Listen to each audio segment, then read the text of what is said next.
बहुत लोग मुझसे पूछ रहे थे कि भाई इतना भयंकर दर्द है, इतनी भयंकर इंजरी है, इतना एक्सीडेंट हुआ तो तू हंस कैसे रह लेता है। तो सबसे पहली बात, कोई भी सिचुएशन आती है उसको मैं रिवर्स नहीं कर सकता ना, ऐसे मैं डॉक्टर स्ट्रेंज नहीं हूँ। भाई सौरव भाई के व्लॉग में एक बात है, एक डेली व्लॉगर की लाइफ में एक बहुत बड़ा स्ट्रेस होता है। एंड तक देखना, बहुत कुछ जानने मिलेगा। नमस्कार, सुप्रभात, जय श्री राम। तारीख है आज 8 अगस्त, दिन है शनिवार का, और आज है मेरे प्लास्टर का तीसरा दिन। बहुत भयंकर दर्द है।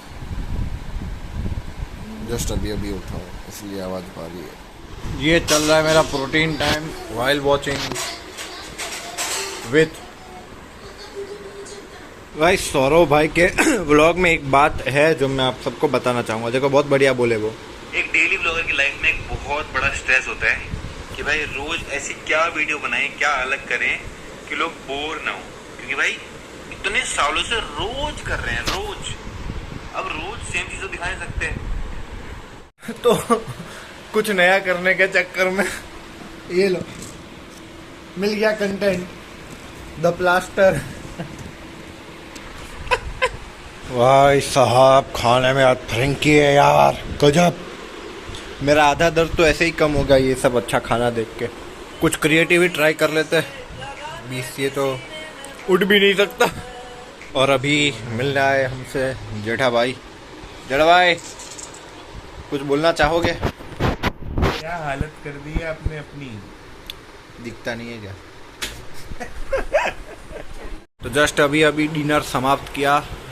सोचा था देखूंगा कुछ, पर नहीं देखा।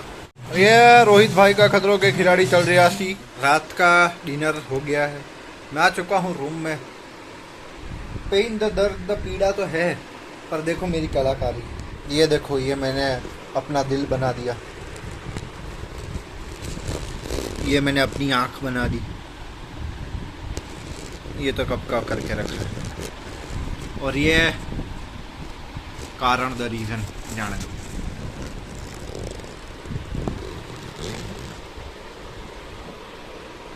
और ये है हमारा हल्दी द टर्मरिक वाला दूध फॉर तत्काल रिकवरी।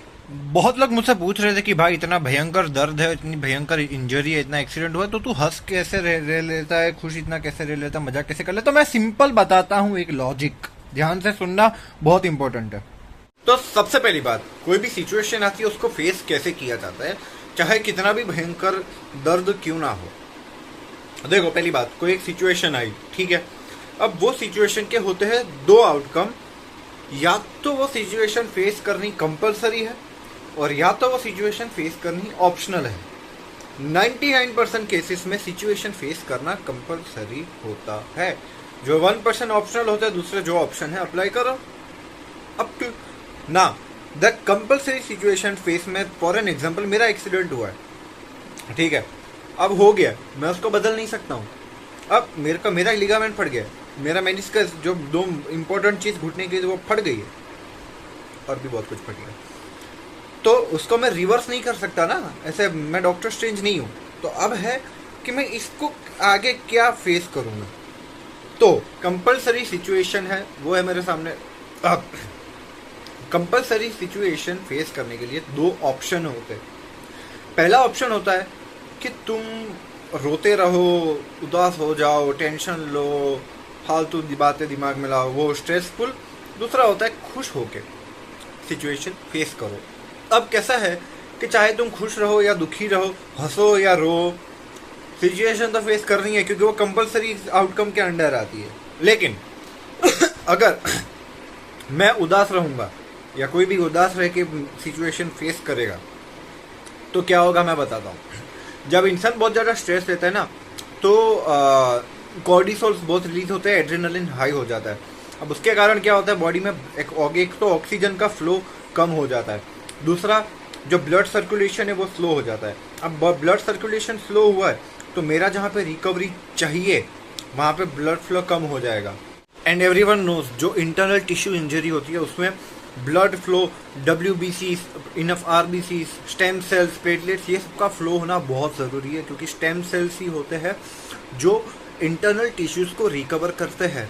लेकिन अगर मेरा स्ट्रेस लेवल हाई है, मैं बहुत ज़्यादा उदास रह रहा हूँ, मैं बहुत ज़्यादा सोच रहा हूँ ये क्या हो गया, मेरा ब्रेन क्या सोचेगा ना कि ये जो स्ट्रेस है ना, ये स्ट्रेस एक थ्रेट है, थ्रेट, और ये इस थ्रेट को एज अ इंजरी ट्रीट करेगा, और वो भी इमरजेंसी वाली इंजरी ट्रीट करेगा। मतलब कि ये जो इंजरी है वो उसको साइड में रख देता, क्योंकि इसमें एक्टिव पेन नहीं हो रहा ना। एक्टिव पेन क्या है? मेरा स्ट्रेस। तो मेरा माइंड है ना, उस स्ट्रेस को रिकवर करने में पता नहीं क्या क्या करेगा। बायोलॉजिकल स्टूडेंट तो हूँ नहीं, लेकिन इतना ही पता है मुझे। इतना भी पता है कि स्ट्रेस में ना मसल्स भी काफ़ी स्टिफ हो जाता है। स्टिफनेस आई है, समझो 2 मसल ऐसे जुड़ रहे, ये अगर थोड़े स्ट्रेस्ड हुए तो ये दोनों के बीच में गैप आएगी। लेकिन अगर मैं उसी दौरान अगर मैं खुश हूँ, पहली बात अगर मैं खुश होऊंगा तो ऑक्सीजन फ्लो बढ़ेगा। ऑक्सीजन फ्लो बढ़ेगा, ब्लड परफेक्टली सर्कुलेट होगा। ब्लड परफेक्टली सर्कुलेट होगा तो जहाँ पे मुझे WBCs, स्टेम सेल्स सब पहुँचाने वो परफेक्टली पहुँचेंगे। प्लेटलेट्स जो मुझे पहुँचानी परफेक्टली पहुँचेगी, और दूसरा मसल रिलैक्स रहेंगे। मतलब ये जो फटे हैं मसल वो रिलैक्स रहेंगे, एक दूसरे से जुड़े रहेंगे और हमेशा के लिए जुड़ जाएंगे। ठीक है। दूसरी बात, अगर मैं खुश रहूँगा ना तो मेरे माइंड को भी एक संतोष मिलेगा कि भाई पुष्कर सब ठीक है, everything is good, everything will be fine. तो मैं हंसते हंसते वो सिचुएशन आराम से निकाल पाऊंगा। जबकि जब मैं स्ट्रेस रहूँगा तो मैं दिन गिनूंगा, अरे यार 1 महीने का प्लास्टर है, 6 महीना आराम है, अभी तो 1 हफ्ता हुआ है, अभी तो 1 दिन हुआ है। तो वो ना माइंड को बहुत ख़राब डिप्रेशन देता है। मेरे हुए अराउंड 9 फ्रैक्चर एंड लिगामेंट मिला के, इसके पहले 9 हो चुके हैं। मुझे बहुत अच्छा एक्सपीरियंस है इन बातों का। तो भाई मैं सच बता रहा हूँ, कंपलसरी सिचुएशन है, तुम्हारे पास कोई ऑप्शन नहीं है। कुछ भी हो, इंजरी हुई है, एक्सीडेंट हुआ है, कुछ खो गया है, बिजनेस में लॉस हुआ है, बिजनेस डाउन, ऐसा कुछ भी हुआ है, नौकरी छूटी है, जैसे मेरी अभी छूटी थी, मेरे पास तो ऑप्शन था नहीं और कोई, बस ढूंढ रहा था जॉब, मजे कर रहा था। तो भाई कंपलसरी सिचुएशन में ना खुश रह के करो। अगर तुम अंदर से खुश रहते रहोगे, हंसोगे ना जितना, सिचुएशन उतनी ही आसान लगेगी और वो सॉल्व हो जाएगी। कुछ भी हो जाएगा, सच बता रहा हूँ मैं। आज का ज्ञान और आज का व्लॉग मैं यहीं समाप्त करता हूँ। और अगर किसी को थेरेपी या फिर काउंसलिंग चाहिए, कृपया करें कि मुझे कमेंट करे, मुझे ईमेल करे, मुझे इंस्टा पे DM करे। फ़ोन नंबर मैं नहीं दे रहा है यूट्यूब पे ना। मिलते हैं अगले व्लॉग में। मैं इसकी अपडेट देता रहूँगा, अपनी अपडेट देता रहूँगा, खुश रहता रहूँगा, खुश रखता रहूँगा। धन्यवाद। जय श्री कृष्ण।